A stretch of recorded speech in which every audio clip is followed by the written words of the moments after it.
Shalom.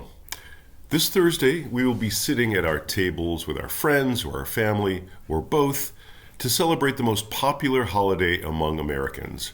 For Jews, it's just another reason for us to gather with family, eat, drink, talk, and watch football. A common custom at this Thanksgiving table is to go around and declare what or who you are grateful for. Last year, we were all too hungry to do that, so we dug right into our much-anticipated feast. While Thanksgiving is a holiday where we can reflect on the gratefulness of our bounties, the holiday is also a time to tell stories. Usually there is an accepted story, which could be almost mythical in nature. Then there is the story that recalls the original story, but adds components that are more reality-based. The story of Hanukkah is a good example. The mythical story is the miracle of the oil. The real story is that the Seleucid conquerors were pushed back by Israeli guerrilla warfare in a bloody battle.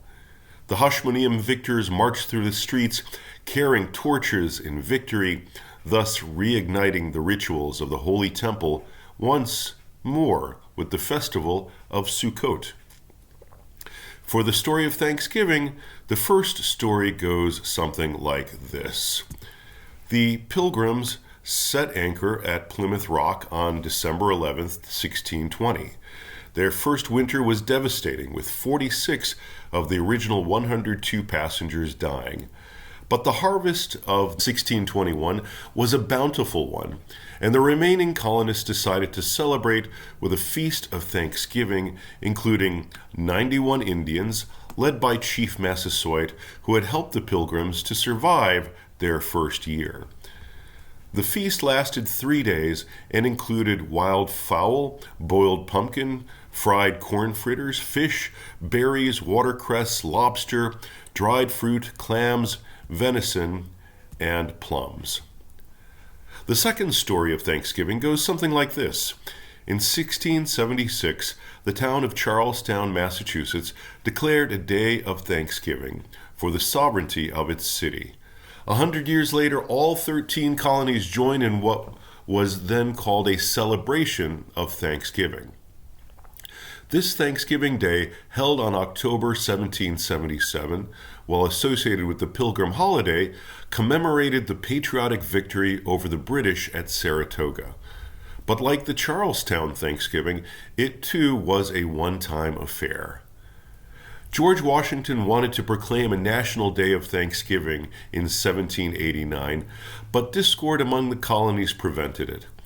But it was Sarah Josepha Hale, a magazine editor whose efforts beginning in the 1820s eventually led to what we recognize today as the holiday of Thanksgiving.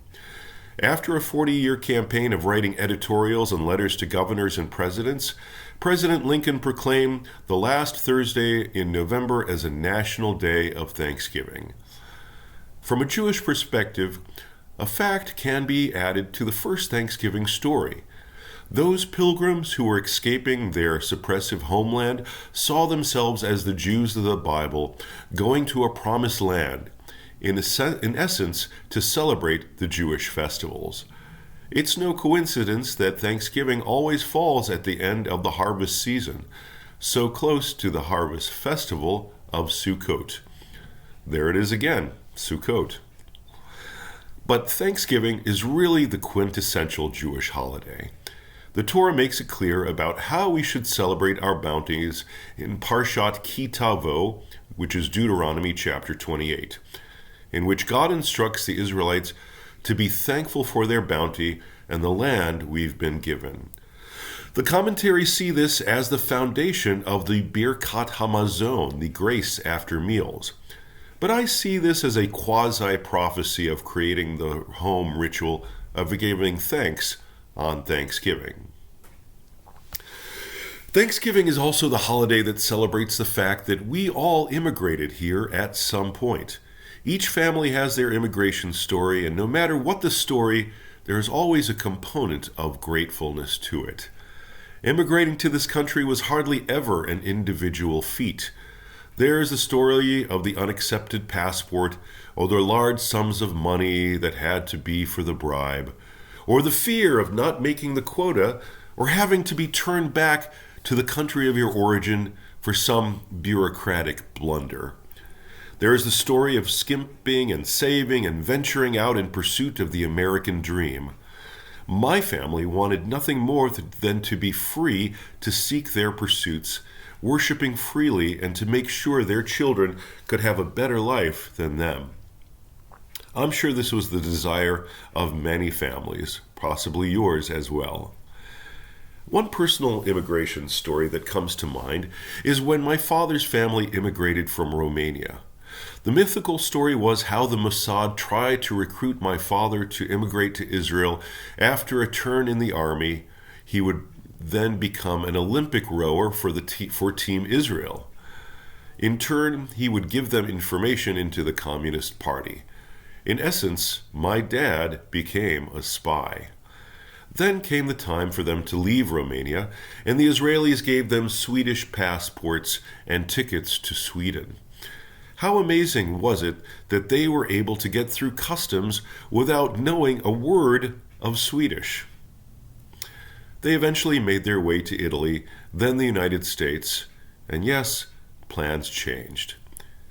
My family's immigration story was an interesting story, for sure, but it is the reality-based story within the story that touches me, as my father always cried when he talked about it. It was common in the late 1960s. Jews immigrating from Eastern Bloc had to spend a few months in Rome until their visas allowed them to come to the States. My father, Mike, his brother, Chaim, and his mother and father finally left Romania and the infamous Nicolae Ceausescu. It was the Jewish agency of B'nai B'rith that sponsored Jewish immigrants in Italy, providing apartments, small jobs, and English lessons. The first day my father and his family arrived in Rome, an official from the agency showed them where they would be living for the next few months. "This place is yours," the official said.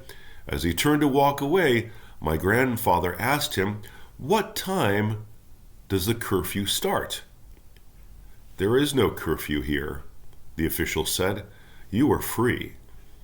At that point, my grandfather wept. This Thanksgiving, I encourage all of us to listen to all of those immigration stories and how we contributed to the rich fabric that is our country. Within each of these immigration stories, there is that component of gratefulness. As immigrants, we have our own stories to tell. But as Americans, our common story, both mythical and real, is a story about the poor, the oppressed, the business-minded, the innovators, the visionaries, and those who are just riding the tide of fate and fortune, who have come here for a new life. All we have to do is fill in the blanks. This is Rabbi Coleman Reaboi signing out. I want to wish all of you a meaningful and wonderful Thanksgiving holiday. Shalom.